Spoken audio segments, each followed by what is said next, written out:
In this video, I'm going to go through one of our visits where the participant goes through prolonged exposure therapy while on potentially placebo or THC, so one of our quote drug days. So just like all of our other visits, before the participant arrives, we have them fill out our daily COVID screener. This, if you remember from before, is a survey. So after clicking this button, it opens up a dialog that allows you to send an email to the participant so that they can self-report. They can fill out those questionnaires or that questionnaire by themselves. The next thing is a drug dispensation log. This is a report that is a table, so you can see at every visit where we give a drug, these tables are linked. So for instance, I shouldn't say that we give a drug. Every visit that we give a capsule, there are drug dispensation log forms for each of those visits, each one having a table that are all linked together so that you can see all of the dispensation logs. If you click the add measurement button, that opens up the report to which you can fill out, and then when you do so, let's put in some information. See that drug dispensation log added to this table.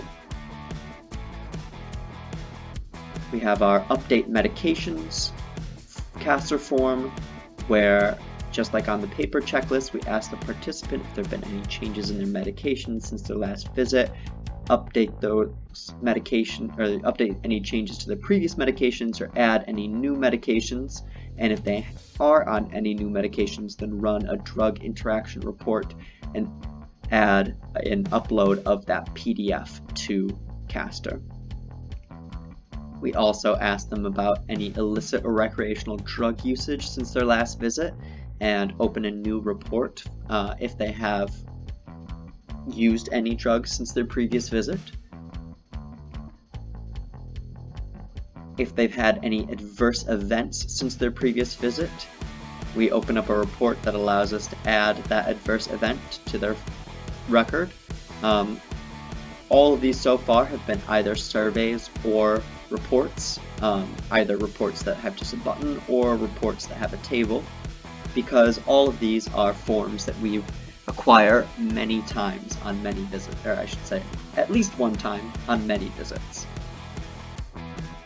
Similarly, we have another report, the CSSRS, the Colombian Suicide Severity Rating Scale since last contact. So this is a questionnaire asking participants about any suicidal thoughts and then rates whether or not they are any risk.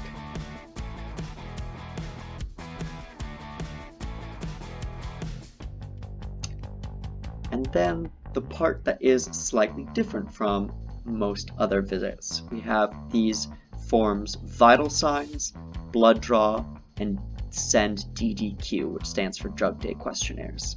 So these are a little bit different because they are one of the few forms that we collect multiple times within a single visit. So on the paper checklists, which if you're running a visit you would have access to, you'll notice that we collect certain data multiple times throughout the visit. Before we give them the capsule, right before they begin their prolonged exposure, and right after they finish the prolonged exposure. Every time you want to administer those questionnaires, you would click the appropriate one here in Castor and add another measurement to the tables for the vital signs and blood draws, or send the emails for the DDQs. Unfortunately, these buttons are a little cut off. That is a bug that I've alerted Castor about. Obviously, they have yet to fix it. So the vital signs and the blood draw are reports because we fill them out. They're not self-administered. So every time you do a blood draw or collect a participant's vital signs, aka their heart rate and their blood pressure, you would click that add measurement button in the table. You would fill out the information. So like I said, prior to drug, right before the PE, so 2 hours after drug administration, and after the PE are your possible time points when you're administering it. Then you can choose the exact time that you've administered it, and as you might notice, this is in military time. And then record the vital signs that you obtained from the participant with our heart rate and blood pressure cuff.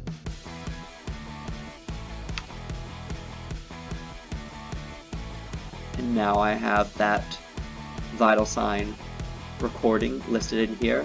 I've got a date and a drug administration time outside of the individual reports. That's because those are pieces of information that you only need once.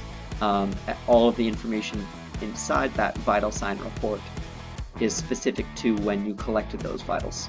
But these pieces of information you only have to record one time, so I've placed them outside of the report. I've got a little area for notes if you have any notes that you want to record as well. Similarly for the blood draw, we record the date of the visit, whether or not they consented to have their blood drawn, whether or not their blood draw safety form was completed on a previous visit and was it reviewed on this visit.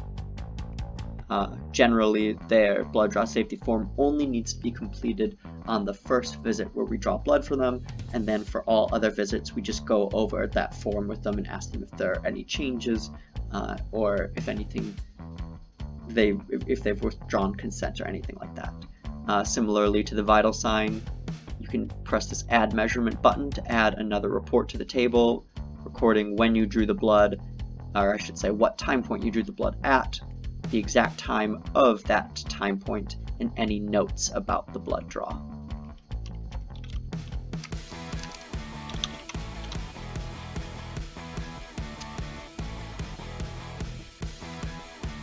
Lastly, for these repeated Castor forms, we've got the send DDQ, which are just two buttons. One of them says send drug day questionnaires no end of session questionnaire, and the other one send drug day questions with end of session questionnaire. That's because this is a bundle of self-report questionnaires that get emailed to the participant and they fill out themselves, so you should be familiar with this create a survey package invitation dialog at this point. And the first two, the prior to drug administration and 120 minutes after drug administration, those two, when you send them, you would choose this button because it's not the end of session, so you don't want them to fill out the end of session questionnaire. This button sends an almost identical package of questionnaires with just one extra questionnaire, the end of session questionnaire. So you would send this one at that third time point and have them fill out all of those questionnaires.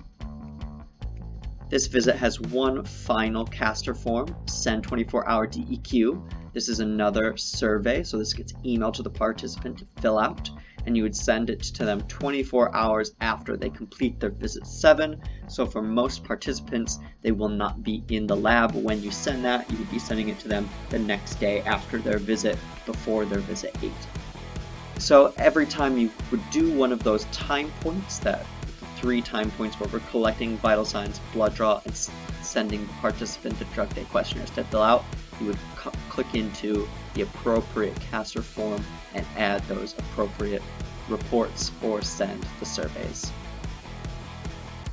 So that's just one example of one of the days where we have participants filling out questionnaires multiple times in the visit, or us filling out reports multiple times in the visit, which we do almost exclusively during those prolonged exposure therapy sessions where the participants have taken a capsule. Thanks for listening.